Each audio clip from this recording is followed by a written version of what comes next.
बिस्मिल्लाहिर्रहमानिर्रहीम। अस्सलाम वालेकुम नाजरीन कराम, मैं हूं मखदूम शहाबुद्दीन और आप देख रहे हैं मेरा फेसबुक और यूट्यूब चैनल। उम्मीद करता हूं आप सब लोग बखैर आफियत होंगे और जहां भी होंगे अपने अहले खाना समेत खुश भी होंगे और महफूज भी। नाज़रीन कराम, इस वक्त एक जानिब तो मुल्क के अंदर जो सूरत हाल बन चुकी है और हालात विदाउट अ डाउट ये कहा जा सकता है कि तसादुम की तरफ हर गुजरते लम्हे के साथ बहुत तेज़ी से बढ़ रहे हैं, तो ये कहना गलत नहीं होगा।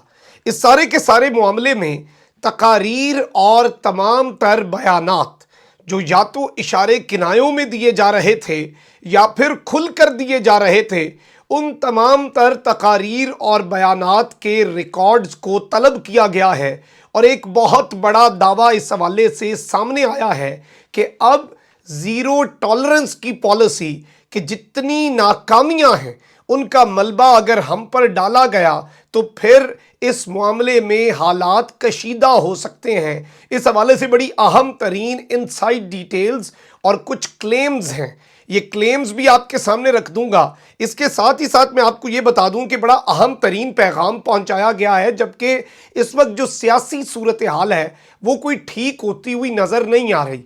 पंजाब का आईनी बहरान अपनी जगह पर है और पूरे पाकिस्तान के अंदर जो हवाएं तब्दील हो रही हैं, जो स्टेटमेंट्स पर स्टेटमेंट्स आ रही हैं और जो military establishment बामुकाबला chairman Pakistan Tehreek Insaf Imran Khan इस वक्त जो माहौल बनाया जा रहा है उसमें अब बहुत कुछ वाजे हो रहा है। जो धुंध है वो छट रही है और बहुत कुछ क्लियर हो रहा है। लेकिन इस सबसे पहले मैंने बहुत ज़्यादा डिटेल्स आपके सामने रखनी है, कुछ इनसाइड न्यूज़ भी हैं।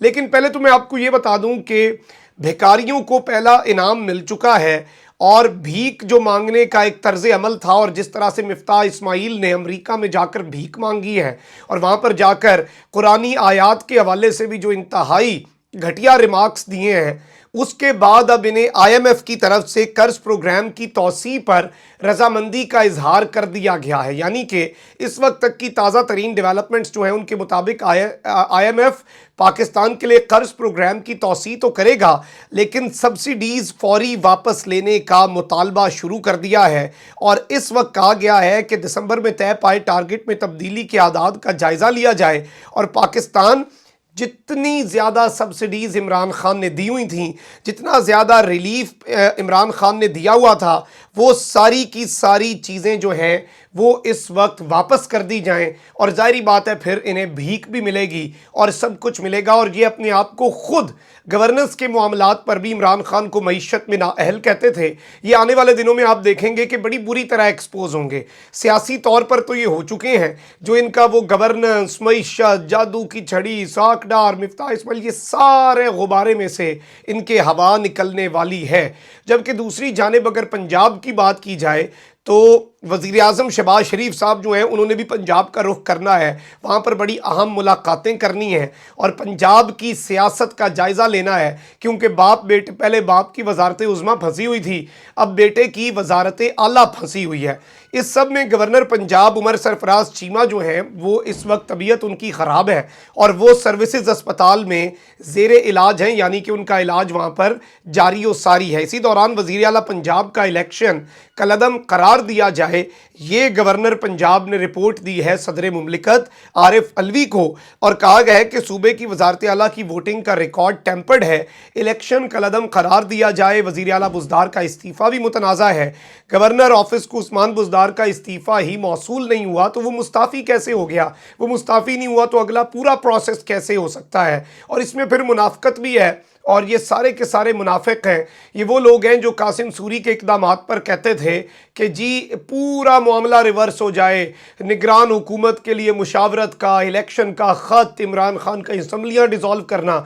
लेकिन अब उस्मान बुज़दार के इस्तीफ़े पे कहते हैं कि नहीं जी अब इतना पीछे कैसे जाएं, इतना कुछ हो गया है, उसे कैसे रिवर्स करें। भाई वैसे ही रिवर्स करो जैसे इमरान खान की दफ़ा रिवर्स किया था। ये दोहरा मेयार कब तक चलेगा? और ये दोहरा मेयार अंधे को भी नज़र आ रहा है और हर बंदा समझ रहा है अवाम पागल नहीं है। और ये दोहरा मेयार जो है, यकीन माने, मार्क माय वर्ड्स, ये पॉलिटिकल पोलराइजेशन को मज़ीद बढ़ाएगा। اب قومی سلامتی کمیٹی کا اعلامیہ جو ہے اس کی گرد بھی نہیں بیٹھ رہی. ایک جانب تو فواد چودھری صاحب نے اس بارے میں یہ بات کہی ہے کہ قومی سلامتی کمیٹی کے اعلامیے میں مداخلت کا لفظ نہیں تھا اور ہم اس بات کو مانتے ہیں. انہوں نے کہا کہ آپ سازش کو نکال دیں مگر یہ معلوم کر لیں کہ جو مداخلت ہوئی ہے وہ کس حد تک ہوئی, مداخلت میں کون کون سے مقامی کردار شامل تھے اور سفارت خانوں میں ملاقاتوں کا پیٹرن کیا تھا. یعنی کہ اس وقت جو انٹرفیرنس ہے وہ تو چلے ہوئی, وہ مان لیا گیا, لیکن جو سازش ہے ہم مان لیتے ہیں وہ لفظ نہیں ہے. لیکن اسے ظاہری بات ہے ان کے سارے میڈیا آؤٹ لیٹس, جیو اور یہ ادارے اس طرح سے کور کر رہے ہیں کہ جی پتہ نہیں فواد چودھری نے کون سا اعتراف جرم کر لیا. البتہ انہوں نے بات وہی کی ہے کہ چلو مداخلت ہے تو پھر بتاؤ نا مداخلت میں کون کون شامل تھا, کون کون ان کے ساتھ ملا تھا. اب اس سب میں رانا ثناء اللہ صاحب نے ایک بڑا دلچسپ اعتراف کیا ہے, کیونکہ رانا ثناء اللہ صاحب وزیر داخلہ ہیں, یہ قومی سلامتی کے ایک بڑے اہم سٹیک ہولڈر ہیں اب پاکستان کے. انہوں نے کہا ہے کہ اسد مجید نے قومی سلامتی کمیٹی کے سامنے اعتراف کیا کہ انہوں نے ایسا کوئی خط نہیں لکھا اور نہ ہی یہ ان کے لیٹر کے الفاظ ہیں. اب یہ رانا ثناء اللہ کی طرف سے ایک بہت بڑا بیان ہے جس کی توثیق نیشنل سیکیورٹی کمیٹی کا اعلامیہ تو نہیں کرتا. اس مرتبہ شہباز شریف اور آپ سے اور آپ کی حکومت کی نیشنل سیکیورٹی کمیٹی سے ٹھپا لگوایا گیا کہ پچھلا اعلامیہ درست تھا.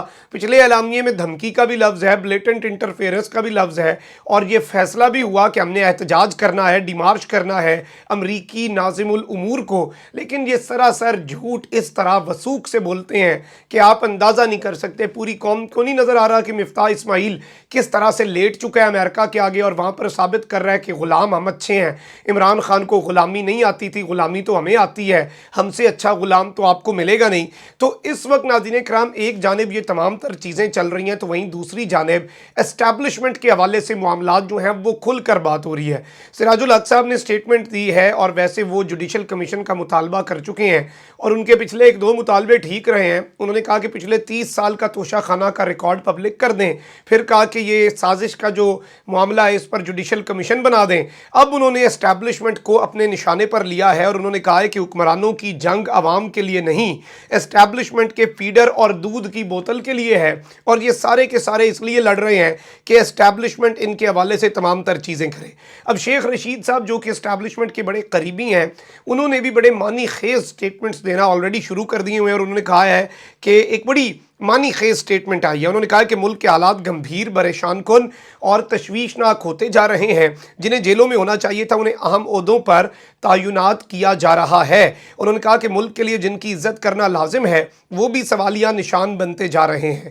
سامراج کے ایجنٹوں نے اپنے مفاد کے لیے گندی نالی کی اینٹوں کو تاج محل میں سجا دیا اور اس میں عمران خان اسلام آباد کے لیے کال دنیا کو حیران کر دے گی. ایسا زناٹے دار کان پر پڑے گا کہ پاکستان کی سب سے کم مدت والی یہ حکومت ایک نیا ریکارڈ بنائے گی. لیکن اس میں جو انہوں نے اہم چیز کہی, انہوں نے کہا کہ جن کی عزت کرنا ملک کے لیے لازم ہے وہ بھی سوالیہ نشان بنتے جا رہے ہیں. تو یہ ایک بڑا امپورٹنٹ انڈیکیشن تھا شیخ رشید کی طرف سے کہ کن پر تنقید ہو رہی ہے. اب آپ جمشید دستی صاحب جو کہ اطلاعات آئیں لاہور جلسے سے پہلے کہ وہ پی ٹی آئی میں شمولیت اختیار کر رہے ہیں, ان کی سٹیٹمنٹ سن لیں جس نے پورا بڑا کوہرام مچایا ہے. اور اطلاعات یہ بھی آئیں کہ انہیں گرفتار کر لیا گیا, پھر آئی کہ نہیں ہوئے. البتہ ان کے اوپر قانون جو ہے وہ حرکت میں آ سکتا ہے. ان کی ایک بڑی تہلکہ خیز سٹیٹمنٹ ہے, اس کے بعد بتاتا ہوں کہ کس کی لسٹیں بن رہی ہیں اور کون لسٹیں بنا رہا ہے. 130 نمبر پہ 140 میں سے 130 نمبر پہ ہماری کارکردگی ہے. انصاف دے رہے ہیں ہم مراد لیں. ہمیں ایک چیف جسٹس سپریم کورٹ کا کم از کم مہینے میں 1 کروڑ سے زائد وہ پڑھ رہا ہے. کام دیکھے کچھ نہیں ہے. اور فیصلے قتل پہ قتل, لاش پڑی ہے, فیصلے ہوتے ہیں. اس نے کالے کپڑے پہنے تھے قاتل نے, یا سفید پہنے تھے, ان کو چھوڑ دیا. کوئی بندہ ان کے سامنے بات 50 سال سے کیس پڑے ہیں, لوگ انصاف مانگتے مانگتے قبروں میں چلے گئے, آوازیں پڑ رہی ہیں. کوئی ایک کام ان کا ہو کہ نہیں, ان نے کوئی کام نہیں کیا, یہ صرف کھڑے ہیں جو ماشاءاللہ جو حکم ملتا ہے اور حکم کے تابع بیٹھ کے.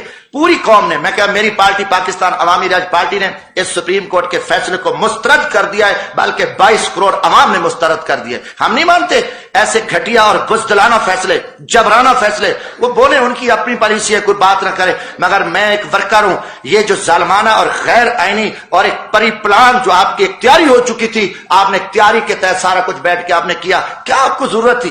दिन नहीं थे और आपके पास कौम नहीं थे, दूसरी तरफ एक मंडी लगी हुई है चोरों की, करप्ट लोगों की, वहां पे सारी उनके ईमान का सौदा हुआ है, वहां से आपने आंखें बंद कर दी। अब आप जो भी करो, आप जो भी तारीफें करते रहो, जो कुछ कहते रहो, मगर इस सिलसिले से हम नहीं चल सकते।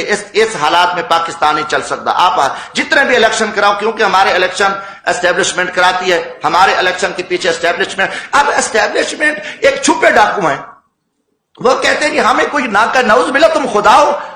यार तुम कहो कि पहले भी मार्शला लगती रही, आप लोग थे, अब मार्शला नहीं, हुकूमत तो है। कौन नहीं कह, मैं कहता हूं कि ये तो फौजी हुकूमत है, जनोले की हुकूमत है। जी नाज़रीन इकराम, आपने ये इनकी वीडियो भी सुनी। अब इसमें जमशेद दस्ती की जो ये स्टेटमेंट है, ये तो ज़ाहिरी बात है एक बड़ा एक्सट्रीम लेवल पर जाकर खुल कर खेलने वाली बात है, जबकि पाकिस्तान तहरीक इंसाफ के बहुत से लीडर्स जो हैं वो अब ज़ाहिरी बात है इशारे किनायों में, या शीरी मज़ारी साहिबा हैं या दीगर रहनुमा हैं, वो बड़े खुल कर भी बात कर रहे हैं। तो इसमें अब रोज़नामा जंग जो है उसने एक दावा किया है, और ये बड़ा मानी खेज़ है कि उनकी तरफ से ये दावा आया है, लेकिन कहा यह जा रहा है कि मुक़्तदर हलकों ने PTI के तमाम जलसों और मुक़र्रीन की तकारीर का रिकॉर्ड हासिल कर लिया है। कहा जा रहा है कि अफ़वाज पाकिस्तान के ख़िलाफ़ जलसों में तकारीर का सख्त नोटिस लेने का फ़ैसला हो गया है। कहा जा रहा है कि पहले मरहले में मुक़र्रीन से अफ़वाज के ख़िलाफ़ बोलने की वजह मुक़्तदर हलकों के सीनियर हुकाम आज ख़ुद मालूम करेंगे। अगर किसी गैर मुल्की एजेंडे के तहत ऐसा किया गया तो ऐसे अफराद को रियासत पाकिस्तान से उनके ख़िलाफ़ कार्रवाई का कहा जाएगा। इत्तला है PTI के जलसों में अफवाज के खिलाफ नारे लगवाने वालों की वीडियो भी हासिल कर ली गई है, उनके खिलाफ भी जल्द सख्त एक्शन होगा। इत्तला है कि PTI क़यादत को मुक़्तदर हलकों ने अपना पैगाम दे दिया है, PTI क़यादत को मुक़्तदर हलकों ने अपना पैगाम दे दिया है कि वो अफवाज के खिलाफ बोलने से बाज रहें, अगर एक्शन हुआ तो फिर इंतकामी कार्रवाई ना कहना। कहा जा रहा है कि इस्लामाबाद में लिखे गए दीवारों पर नारों की भी फिल्में बनाई गई हैं। PTI को अब वाज़े पैगाम दे दिया गया है कि वो अपने 3 साला नाकामी का नज़ला अफवाज पाकिस्तान के खिलाफ ना निकाले। मुक़्तदर हलकों की तरफ से रियासत को कह दिया गया है कि अफवाज पाकिस्तान के जवानों में ऐसे अफराद के खिलाफ रवैये से नफ़रत बढ़ रही है और इससे सियासी जमातें मोहतात रहें। अब ये मैंने आपको ये भी बता दिया कि ये दावा किसकी तरफ से आया है, और ये बड़े वसूख से ये ख़बर छापी गई है, और इस खबर को एट्रीब्यूट पाकिस्तान के मुक़्तदर हलकों से किया गया है कि PTI को भी पैगाम पहुंचा दिया गया है। तो ये ज़ाहिरी बात है चीज़ों के अलार्मिंग होने की तरफ तो इशारा है, लेकिन ऑब्वियसली ये जिस तरफ से आ रहा है क्लेम उसे भी देखना होगा। कमेंट सेक्शन में राय का इज़हार ज़रूर करें। अपना बहुत ख्याल रखें। अल्लाह निगहबान। पाकिस्तान जिंदाबाद।